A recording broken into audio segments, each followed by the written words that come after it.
ஏசாயா தீர்க்கதரிசன புஸ்தகம் 59 21 உன்மேல் இருக்கிற என் ஆவியா நான் உன் வாயில் அருளிய என் வார்த்தைகளும் இது முதல் என்றென்றைக்கும் உன் வாயில் இருந்தும் உன் சந்ததியின் வாயில் இருந்தும் உன் சந்ததியுடைய வாயிலிருந்து நீங்குதலை என்று கர்த்தர் சொல்கிறார். தேவன் நம்மோடு ஒரு உடன்படிக்கை பண்ணுகிறார். என்றென்றைக்கும் கர்த்தருடைய வார்த்தை நீங்குவதில்லை. பரிசுத்த ஆவியானவர் ஒருவருக்குள் வரும்போதுதான் கர்த்தருடைய வார்த்தைகளை அவர் அறியும்படியாக வைப்பார். கற்பனைகள் கட்டளைகளை கை கொண்டு நடக்கவும் பாவம் நீதி நியாய தீர்ப்புகளை உணரும்படியாகவும் விசுவாசத்தில் உறுதியாக இருக்கவும் வைப்பார். இப்படியே சந்ததியாக தொடர்ந்து அறியும்படியாக வைப்பார்.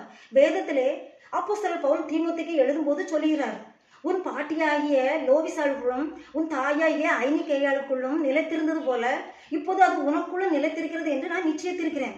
பிரியமானவர்களே, இப்படியே சந்ததி கர்த்தருடைய வார்த்தையை விசுவாசித்து நிலைத்திருந்தது போல இப்பொழுது நம்முடைய சந்ததியின் வாயிலிருந்தும் அவர் கர்த்தருடைய வார்த்தையை நீங்காதபடி செய்வார்.